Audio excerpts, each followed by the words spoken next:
ಯಾವುದು ನಿಜವಾದ ವಾತ್ಸಲ್ಯ ಅಂದ್ರೆ, ಒಮ್ಮೆ ಕಲ್ಯಾಣದೊಳಗೆ ಒಬ್ಬ ಹುಡುಗ, ಅವನು ಅಸ್ಪೃಶ್ಯ. ಅವನೇನೋ ನೀರು ತುಂಬಲಿಕ್ಕೆ ಹೋದಾಗ ಊರನ್ ಜನ ನಮ್ಮ ಊರನ್ ನೀರು ಮುಟ್ಟಿ ನೀನಂತ ಹುಡುಗ ಹೊಡೆದ್ರು. ಹೆಂಗ್ ಹೊಡೆದ್ರು ಅಂದ್ರ, ಅವನಿಗೆ ಕೈಗೆ ಹೊಡೆದ್ರು, ಕಾಲಿಗೆ ಹೊಡೆದ್ರು, ಮುಖಕ್ಕೆ ಹೊಡೆದ್ರು, ಕಣ್ಣು ಕಾಣಲಿಲ್ಲ ಆ ಹುಡುಗ. ಅವ ದಾರಿ ಮೇಲೆ ಬಿದ್ದಿದ್ದ. ಯಾರೋ ಒಬ್ಬರು ಪುಣ್ಯಾತ್ಮರು ಬಂದು ಅವನಿಗೆ ಕಣ್ಣು ಸಹಿತ ಕಾಣ್ತಿದ್ದಿಲ್ಲ, ಆ ರೀತಿಯಾಗಿ ಹೊಡೆದಿದ್ರು. ಯಾರೋ ಒಬ್ಬರು ಪುಣ್ಯಾತ್ಮರು ಆ ಹುಡುಗನ ಮೇಲೆ ಎತ್ತಿದ್ರು. ಅವಾಗ ಅವ ಶಿವ ಶಿವ ಬಸವ ಬಸವಣ್ಣ ಬಸವ ತಂದೆ ಅಂದ ಹುಡುಗ. ಎತ್ತದವ್ರು ಬಸವಣ್ಣವರೇ ಇದ್ರು.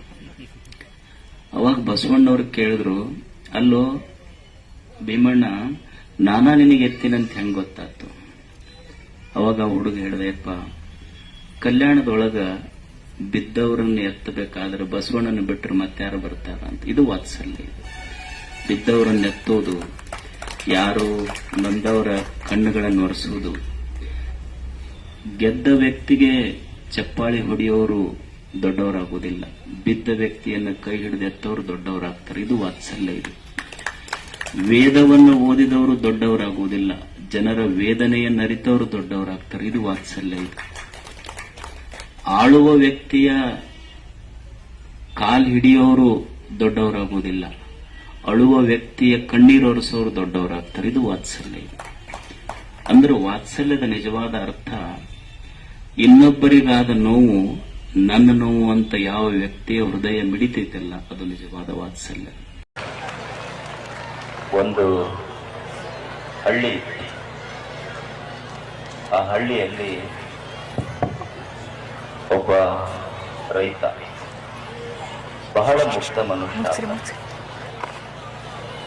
ಬಹಳ ಸಾತ್ವಿಕ ಮನುಷ್ಯ. ಅವನು ಹೊಲದಲ್ಲಿ ದುಡಿಬೇಕು, ಬದುಕಬೇಕು. ತನ್ನ ಮನೆಯಲ್ಲಿ ಒಂದು ಆಕಳ ಕಟ್ಟಿಕೊಂಡಿದ್ದ. ಅವನು ಆಕಳ ಹಾಲು ಹಿಂಡಿ ಅದನ್ನ ಮಜ್ಜಿಗೆ ಮಾಡಿ ಬೆಣ್ಣೆ ತೆಗೆದು ತುಪ್ಪ ಮಾಡಿ ದಿನಾಲೂ ಪಟ್ಟಣಕ್ಕೆ ಹೋಗಿ ಮಾರ್ತಿದ್ದ. ಪಟ್ಟಣಕ್ಕೆ ಹೋಗಿ 15 ದಿವಸ ಆದ್ಮೇಲೆ ಬೆಣ್ಣೆ ಕಾಸಿ ತುಪ್ಪ ಆದ್ಮೇಲೆ ಪಟ್ಟಣಕ್ಕೆ ಹೋಗಿ ಒಂದು ಕಿರಾಣಿ ಅಂಗಡಿ ಅವನಿಗೆ ಮಾರ್ತಿದ್ದ. ಇವ ಎಲ್ಲ ಮಾರದ ಮೇಲೆ 1 ಕಿಲೋ ಸಕ್ಕರೆ ಕೊಡ್ತಿದ್ದ ಇವನಿಗೆ. ಇವ 1 ಕಿಲೋ ತುಪ್ಪ ಕೊಟ್ಟ. ಹೀಗೆ ಹಲವು ದಿವಸಗಳು ಹೋದು ವಿಶ್ವಾಸ ಇತ್ತು.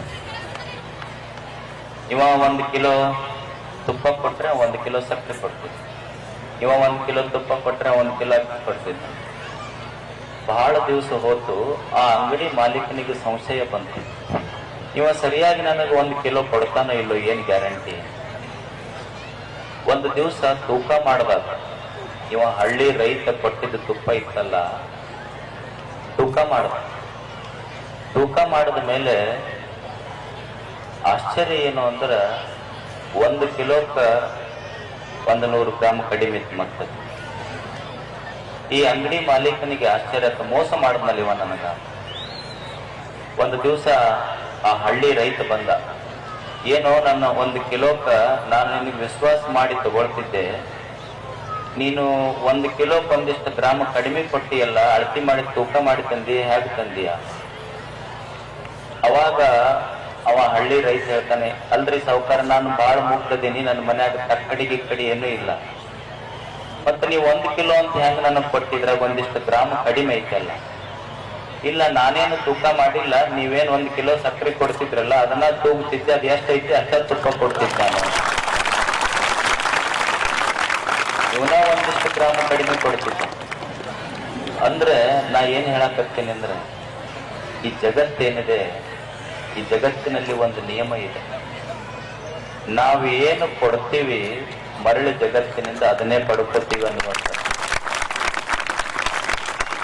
ನಾವು ಒಳ್ಳೆಯದನ್ನು ಕೊಟ್ರೆ ಒಳ್ಳೆಯದನ್ನು ಪಡ್ಕೊಂತೀವಿ, ಕೆಟ್ಟದ್ದನ್ನು ಕೊಟ್ರೆ ಕೆಟ್ಟದ್ದನ್ನು ಪಡ್ಕೊಂತೀವಿ. ಈ ಜಗತ್ತು ಅಂದ್ರೆ ಇದೊಂದು ಪ್ರತಿಧ್ವನಿ ಇದ್ದಂಗೆ. ಈ ಜಗತ್ತು ಅಂದ್ರೆ ಇದೊಂದು ಪ್ರತಿಧ್ವನಿ ಇದ್ದಂಗೆ. ನೀವು ಗೋಲ್ ಗುಮ್ಮಟಕ್ಕೆ ಹೋಗಿ ನೀವು ನಮಸ್ಕಾರ ರೀ ಅಂದ್ರೆ ಅದು ಹಳ್ಳಿ ನಿಮಗೆ ನಮಸ್ಕಾರ ರೀ ಅಂತ ಯಾಕೋ ಅಂದ್ರೆ ಅದು ಹಳ್ಳಿ ಯಾಕೋ ಅಂತ ಐತಿ ನಿಮಗೆ. ಅದಕ್ಕೆ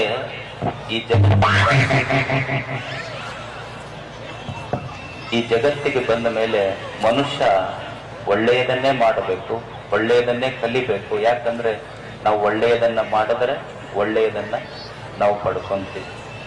ಬೇವಿನ ಬೀಜ ಬಿತ್ತಿ ನಮಗ ಮಾವಿನ ಫಲ ಬರುವುದಿಲ್ಲ. ಬೇವಿನ ಬೀಜ ಬಿತ್ತಿದ್ರೆ ಬೇವಿನ ಫಲನೇ ಬರ್ತದೆ, ಮಾವಿನ ಬೀಜ ಬಿತ್ತಿದ್ರೆ ಮಾವಿನ ಫಲನೇ ಬರ್ತದೆ.